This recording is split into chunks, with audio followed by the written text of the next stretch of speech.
नमस्ते दोस्तों। आज हम पढ़ेंगे प्रश्नावली 1.2 का प्रश्न क्रमांक 4। प्रश्न क्रमांक 4 में दिया है एचसीएफ दो संख्याओं का 306 और 657 का एचसीएफ दिया है 9 और एलसीएम ज्ञात करना है अपने को इन्हीं संख्याओं का। तो इसके लिए हम लोग सबसे पहले क्या दिया है उसको देख लेते हैं।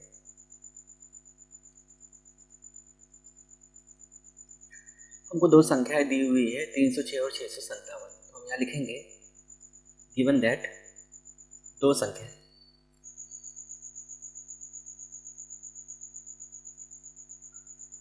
संख्याएं कौन कौन सी दी है। एक तो दी है 306 और एक दी है 657। ये दो संख्या अपने को दी है। साथ में अपने को एचसीएफ भी दिया है। एचसीएफ अब दो संख्याओं का है तो कोष्टक में लिख देते 306 और 657। कितना दिया है 9। और क्या ज्ञात करना है एलसीएम। हम लिखेंगे एलसीएम 306 657 बराबर इसको ज्ञात करना है।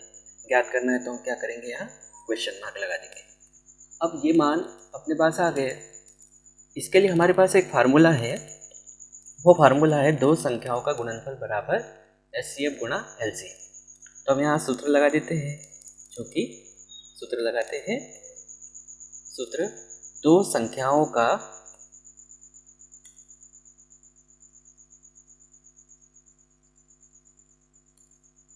गुणनफल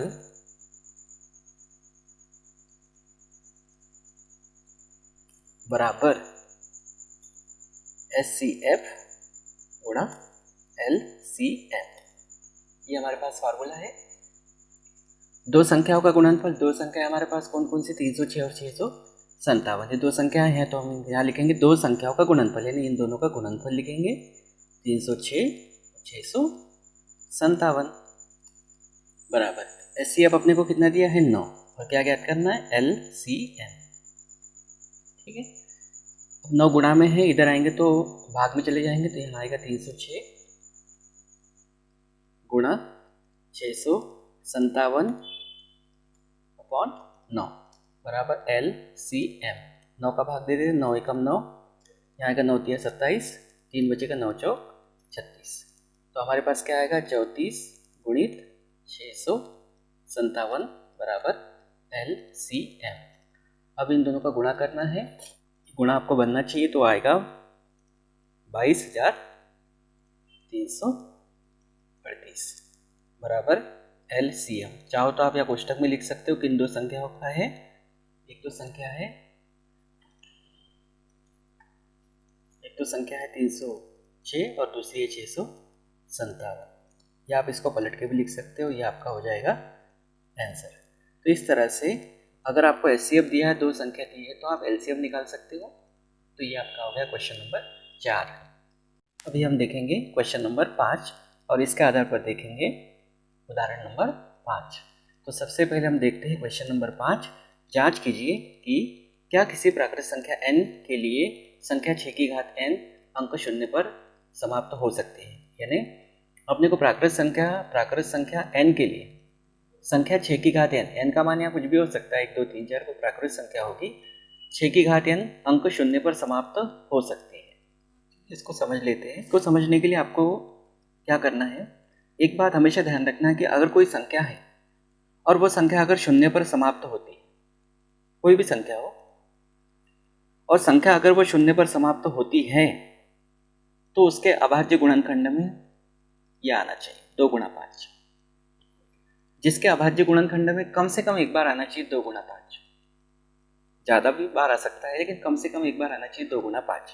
तो ये बात हमेशा ध्यान रखना कि कोई संख्या है और वो संख्या अगर शून्य पर समाप्त होती है तो उसके अभाज्य गुणनखंड में कम से कम एक बार 2 गुणा 5 आना चाहिए। ये शर्त ध्यान रखना है। क्या ध्यान रखना है कि अगर कोई संख्या है और वह संख्या अगर शून्य पर समाप्त होती है तो उसके अभाज्य गुणनखंड में 2 गुणा 5 आना चाहिए। जैसे मैंने लिखा संख्या 10, ये संख्या शून्य पर समाप्त हो रही है तो इसके गुणनखंड क्या बनते हैं 2 गुणा 5। तो इस तरह से ये जो है इसका जो अभाज्य गुणनखंड है वो 2 गुणा 5 है। इसका मतलब ये संख्या शून्य पर समाप्त हो रही है। अब जैसे मैंने कोई संख्या बोला 4 को हम क्या लिख सकते हैं 2 गुणा 2, इसके गुणनखंड क्या बनेंगे 2 गुणा 2। 6 इसके गुणनखंड क्या बनेंगे 2 गुणा 3। और अगर हमने लिया 9 तो इसके गुणनखंड क्या बनेंगे 3 गुणा 3। इसका मतलब क्या है, ये जो 4, 6 और 9 दिया है आपको, ये जो 4, 6 और 9 दिया है, ये जो है इसके अभाज्य गुणनखंड में 2 गुणा 5 नहीं है। 2 तो है लेकिन 5 नहीं है। इसके अभाज्य गुणनखंड में 2 तो है लेकिन 5 नहीं है। और इसके अभाज्य गुणनखंड में 2 भी नहीं और 5 भी नहीं, यानी कम से कम एक बार क्या होना चाहिए 2 गुणा 5 होना चाहिए। तो अगर हम इस पर कोई भी प्राकृतिक संख्या या प्राकृत संख्या रख देंगे, प्राकृत संख्या रखने से इनके ऊपर भी n आ जाएगा। तो हम कोई भी क्या करेंगे, अगर प्राकृत संख्या रख देंगे और उसके जब अभाज्य गुणनखंड करेंगे, अभाज्य गुणनखंड करने के बाद कम से कम एक बार अगर 2 गुणा 5 आता है तो वो संख्या शून्य पर समाप्त तो हो सकती है। और अगर उसके अभाज्य गुणनखंड में कम से कम एक बार 2 गुणा 5 नहीं आता है तो वो शून्य पर समाप्त नहीं होती है। तो ये ध्यान रखना हमेशा, कोई भी संख्या अगर शून्य पर समाप्त होती है तो शून्य पर समाप्त होने के लिए क्या होना चाहिए, कम से कम एक बार 2 गुणा 5 आना चाहिए। देखिए यहाँ पर हम जानते हैं कि हम क्या जानते हैं, हम जानते हैं कि कोई भी धनात्मक प्राकृत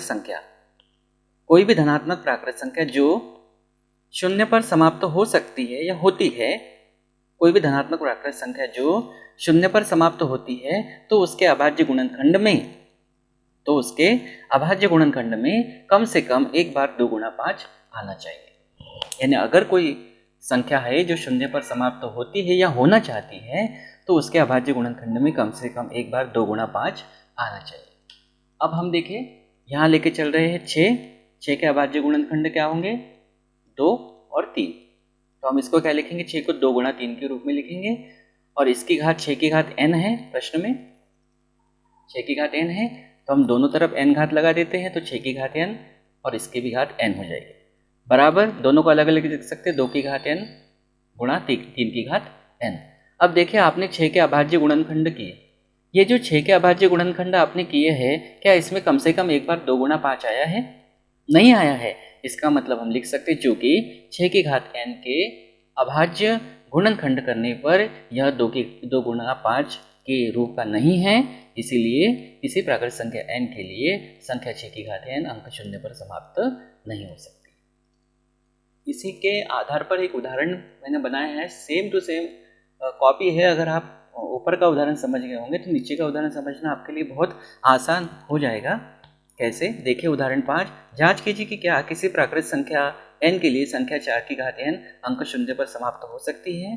तो पहले तो वही वाक्य लिखेंगे, हम क्या लिखेंगे, हम जानते हैं कि कोई भी धनात्मक प्राकृत संख्या जो शून्य पर समाप्त होती है तो उसके अभाज्य गुणनखंड में कम से कम एक बार 2 गुणा 5 आना चाहिए।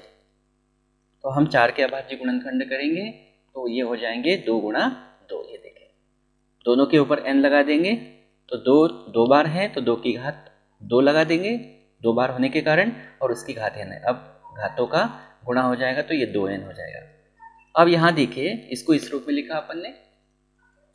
अब यहाँ आप देखेंगे ये जो अभाज्य गुणनखंड हमने किए हैं, क्या ये अभाज्य गुणनखंड में कम से कम एक बार 2 गुणा 5 आया है? नहीं, 2 गुणा 5 नहीं आया है। 2 तो आया लेकिन 5 नहीं आया है।